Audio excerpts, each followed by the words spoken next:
My dear friends, gods and masters, நான் செங்கல்பட்டில் இருக்கேன். நான் தியானத்துக்கு ஒரு வருஷம் ஆகுது. நான் முதல்ல தியானத்தை பற்றி தெரிஞ்சது யூடியூப் மூலமாக ஒரு ஆர்வத்தில் பார்க்க ஆரம்பித்தேன். பார்த்து அதுலேருந்து தெரிஞ்ச உடனே போன வருஷம் திருவண்ணாமலையில் இவர் நடத்தினார் ஒரு ப்ரோக்ராம், ஐயப்பன் பிண்டி.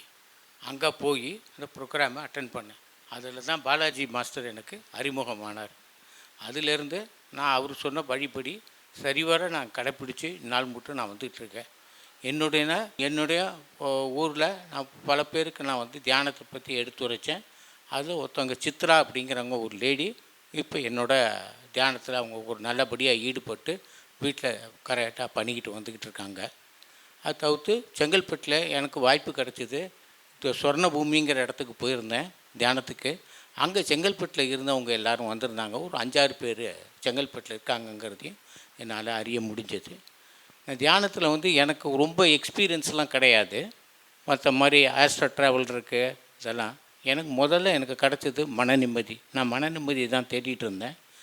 உடம்புக்கு சக்தி இல்லாமல் இருந்துச்சு. ஏன்னா நான் ஓப்பன் ஹார்ட் சர்ஜரி ஆச்சு. அது தவிர்த்து எனக்கு டயபெட்டிஸ் வேறு. அதுக்கு ரொம்ப வீக்காக இருக்கிற மாதிரியே ஒரு சைக்கலாஜிக்கலாக இருந்தேன். நான் தியானத்துக்கு வந்தோடனே கரெக்டாக நான் பண்ணிக்கிட்டு இருக்கும்போது எனக்கு ஒரு எனர்ஜி வர ஆரம்பிச்சிது. அந்த இதில் என்னால் எதுவும்லாம் முடியாது அப்படின்னு சொல்கிறதெல்லாம் என்னால் செய்ய முடிஞ்சது. அதை தான் மற்றவங்கள்ட்ட நான் பகிர்ந்து கொடுத்தேன். இதனால் என்னுடைய அக்கா, அண்ணன், அக்கா குழந்தைங்க இவங்க எல்லோரும் தியானத்துக்கு வந்தாங்க. அவங்களும் இதில் என்னோட சேர்ந்து அவங்களும் இதுக்கு வந்திருந்தாங்க. வாணியம்பாடி போயிருந்தோம். அவங்கள எல்லாரையும் கூட்டிகிட்டு போய் அகஸ்தியர் க்ஷேத்திரத்தில் இருந்து 2 வாட்டி அவங்களும் வந்திருந்தாங்க. அதே மாதிரி திருவண்ணாமலைக்கும் வந்திருந்தாங்க. ஸோ என்னோடய அனுபவப்படி எல்லார்ட்டையும் ஷேர் பண்ணும்போது அவங்களும் அதை எக்ஸ்பீரியன்ஸ் பண்ணி சொன்னபடி செஞ்சு பார்த்து அவங்களுக்கு நல்லதாக கிடைக்கும் போது பண்ணுறாங்க.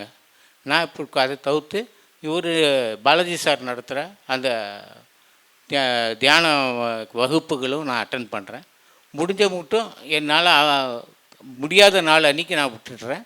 பட் முடிஞ்ச மட்டும் நான் விடாமல் அதை நான் கடைப்பிடிச்சி வரேன். நான் இங்கே கூடியிருக்கவங்க எல்லார்ட்டையும் என்ன சொல்கிறேன்னா, தியானங்கிறத விட வேண்டாம். தியானம் தான் நமக்கு மன நிம்மதி கொடுக்குது. அதுக்கப்புறம் தான் நம்ம மற்றதெல்லாம் எதிர்பார்க்கலாம். நன்றி, வணக்கம். என் பேர் அசோகன். நான் மயிலாப்பூர்லேருந்து வரேன். நான் இங்கே இப்போ இந்த பிஎம்சிக்கு அறிமுகமானது ஐயப்ப பிண்டி இந்த கோவிட் டைமில் ஐயப்ப பிண்டி ஒரு இந்த மாதிரி ஆன்லைனில் கிளாஸ் கனெக்ட் பண்ணார். அது தமிழ், தெலுங்கு, இங்கிலீஷ் 3 ஒரு 1 hour கிளாஸ் டெய்லி. அதாவது ஒரு 40 days நம்ம பண்ணார் அவர். அதில் தான் அது மூலமாக தான் நான் பிஎம்சிக்கு. அதுக்கு முன்னாலே எனக்கு ஜென்ரலாக எனக்கு கொஞ்சம் பேட் எக்ஸ்பீரியன்ஸ். அதாவது எனக்கு என்னென்னா, நான் ஹெச்எம்டியில் ஒர்க் பண்ணி ரிட்டையர் ஆகிட்டேன். அப்போது ஒர்க் பண்ணும்போது ஒரு ஆக்சுவலாக ஒரு 14 years ஹெச்எம்டியில் ஒர்க் பண்ணியிருந்தேன். அப்போ எனக்கு அங்கே விஆர்எஸ் ஸ்கீம் ஒன்று வந்தது. நான் அங்கே ரிசைன்மெண்ட் வேறு ஜாபுக்காக ஒரு சாஃப்ட்வேர் லைனில் சேஞ்ச் ஆகணும்னு சொல்லிட்டு நான் ட்ரை பண்ணிகிட்டு இருந்தேன். அப்போ எனக்கு கொஞ்சம் ஆப்பர்ச்சுனிட்டி கிடச்சிது. அப்போ ரிசைன் பண்ணிட்டேன். ரிசைன் பண்ணதுக்கப்புறமா ஒரு 1 month அப்புறமா அந்த ஒரு விஆர்எஸ் ஸ்கீம் வந்தது. விஆர்எஸ் ஸ்கீம் வந்ததுன்னா அதில் கிட்டத்தட்ட அது எனக்கு கிடச்சிருந்தா கிட்டத்தட்ட ஒரு 1.25 லட்சத்துக்கு வந்திருக்கும். அப்போது எப்போ 1998 1.25 லட்சம் போச்சு. சரி, I lost because I have resigned already. அது எனக்குன்னா அப்புறம் இப்போ அந்த 1.25 லட்சம்னா இப்போ இன்றைக்கி ஆக்சுவலி இட் பி 1 crore, கிட்டத்தட்ட 1 crore இருக்கிற ஒர்த்து. அந்த மாதிரி ஆனதுனால எனக்கு ஒரு வெக்ஸ் ஆகிட்டேன். அப்போ எனக்கு ஏன் இந்த மாதிரி, அதாவது நம்ம ஹார்ட் ஒர்க் பண்ணுவேன். ஓகே, நான் ஒன்றும் பண்ணுவோம்.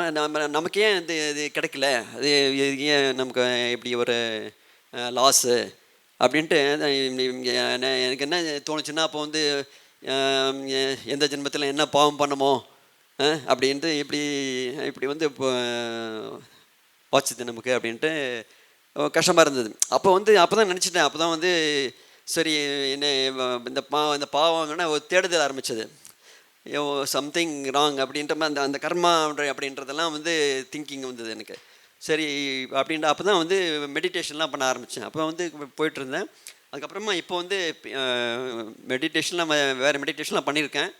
அதுக்கப்புறமா இப்போ வந்து இப்போ ஒரு 4 இயர்ஸாக இங்கே தான் பிஎம்சியில் இருக்கேன். இப்போது ரெகுலராக பண்ணிகிட்ருக்கேன். நான் வந்து அது இப்போ எனக்கு என்னென்னா, அதெல்லாம் வந்து எல்லாம் வந்து எது வந்தாலும் பார்த்துக்கலாம், என்ன வேணாலும் ஆகட்டும் அப்படின்ட்டு இப்போ இருக்குது. இப்போ வந்து மெடிடேஷன் பண்ண டெய்லி அந்த எனர்ஜி இருக்குது இல்லையா, இப்போ எனக்கு 64 இப்போ அந்த மயிலாப்பூர்லேருந்து 2 வீலர்லேயே வந்துட்டேன். மயிலாப்பூர்லேருந்து 2 வீலர்லேயே வந்துட்டேன் இன்றைக்கி. அது வந்து வீட்டில் கூட சொல்லுவாங்க, நீ வந்து நீ இது பண்ணு தானே, ஆட்டோவில் போகிற தானே, ட்ரெயினில் போகிற தானே அப்படின்னு, இல்லைனா கார் என்கேஜ் பண்ணிக்கலாமே அப்படின்னு சொல்லுவாங்க, சன்னும் சரி ஒய்ஃபும். பட் நான் வந்து இதெல்லாம் வந்து அதெல்லாம் இப்போ எனர்ஜி ஒரு இருக்கும்போது நமக்கு பண்ணுறதுக்குண்ணே அப்படின்ட்டு. அந்த ஏஜெல்லாம் வந்து இப்போ அதான் நம்ம சொல்கிறாரு இல்லையா, பத்ரிஜி சொல்கிறாரு இல்லையா, நோ டாக்டர் நோ மெடிசன்றாரு. ஸோ அதனால் எனக்கு அப்படியே அந்த ஹெல்த் ப்ராப்ளம்ஸ் வந்தால் கூட நான் இன்னும் மெடிசனே எடுக்கிறதில்ல, ஸ்டாப் பண்ணிட்டேன். இப்போ அப்படி தான் இதில் அந்த ஈரில் வந்து ஒரு மாதிரி வலியாக இருந்தது ஒரு 2-3 மந்த்ஸ்க்கு முன்னால். நல்லா வலி, டெய்லி வலி இருக்கும். டாக்டர்கிட்ட போங்கன்னு சொல்லிட்டு இருந்தாங்க வீட்டில். நான் வந்து அப்படியே ஓகே நம்ம அப்படியே ஓடிட்டு இருந்தேன், அப்படியே அவாய்ட் பண்ணிகிட்டு இருந்தேன். அப்புறம் வந்து இப்போ கொஞ்சம் கொஞ்சமாக அது இருந்தது, இந்த வலி இருந்தது, கொஞ்சம் அதிகமாச்சு. நான் மாட்டின மெடிடேஷன் பண்ண ரெகுலராக பண்ணிகிட்ருப்பேன். அப்புறம் பார்த்தா ஒரு நாள் காணோம், இன்னும் அந்த பெயினே தெரியல, எப்படி போச்சுன்னு தெரியல. அது எனக்கு இப்போ கூட எனக்கு ஃபீலிங்காக இருக்குது. இப்போ நான் அந்த நாக்கை வச்சு அப்பப்போ நான் அழுத்தி பார்த்துப்பேன். அது வந்து இப்போ அந்த பெயினே இல்லை எனக்கு சுத்தமாக. ஸோ அந்த மாதிரி சில இதெல்லாம் வந்து அந்த ஸ்ட்ரிக்டாக ஃபாலோ பண்ணால், நோ டாக்டர் நோ மெடிசன், அந்த நம்பிக்கையோடு பண்ணால் எல்லாமே சரியாயிடுது. அதே மாதிரி எனக்கு பண்ணும்போது, மெடிடேஷன் பண்ணும்போது எனக்கு வந்து இந்த மூக்கில் வந்து மாதிரி கண்டினியூஸாக அந்த ரன்னிங் மோஸ் மாதிரி ஆகிடும் மெடிடேட் பண்ணும்போது. நம்ம வந்து இங்கே நான் ஸ்டாப்பாக பண்ணணும். இப்போ நமக்கு வந்து இப்போ 60 இயர்ஸ்னாக்கா 60 மினிட்ஸ் பண்ணணும் இல்லையா, அட் ஸ்டெச்சு. ஸோ அப்படி பண்ணணும்னு நினைக்கும் போது இது எனக்கு இன்ட்ரப்ஷன் இருக்கும். எனக்கு வந்து கொஞ்சம் மாதிரி எரிச்சலாக வரும். அப்புறம் வந்து நான் என்ன சரி அது எல்லாம் இருந்தால் என்ன, அதனால் என்ன அப்படின்னு சொல்லிட்டு நான் போயிட்டு டிஸ்டர்ப் ஆகினா இருக்கும். ஆனால் எனக்கு வந்து கண்டினியூஸாக பண்ணணும் அப்படின்ட்டு உள்ளுக்குள்ளே இருக்கும். அப்புறம் என்ன பண்ணேன், வந்து மாஸ்டர் கூட சொன்னார், ஒரு கர்ச்சீப் வச்சுக்கிறது, அப்படியே கண்ணை மூடிட்டு இருக்கிறது, அப்படியே வந்து கண்ணை திறக்கிறது கிடையாது, கண்டினியூஸாக 1 hour என்னாலும் சரி அப்படின்ட்டு பண்ணிடுறது. இப்போல்லாம் அப்படி தான் பண்ணிகிட்ருக்கேன். இப்போ வந்து ஃபுல்லாக எனர்ஜிட்டிக்காக இருக்குது. அதாவது ஜென்ரலாக வந்து எல்லா சென்ஸுமே, ஃபார் எக்ஸாம்பிள் இப்போ அந்த டேஸ்ட் ஆகட்டும், ஸ்மெல் ஆகட்டும், கேட்குறது, பார்க்குறது எல்லாமே ஓகே. கண்ணாடி போட்டிருக்கேன், அது மட்டும் எடுக்கல. பட் மற்றெல்லாம் வந்து அந்த சென்ஸ் எல்லாம் ஷார்ப்பாக இருக்குது. அது எனக்கு தெரியுது, அது எனக்கு நல்லா தெரியுது. அதான் மாஸ்டர். Thank you very much.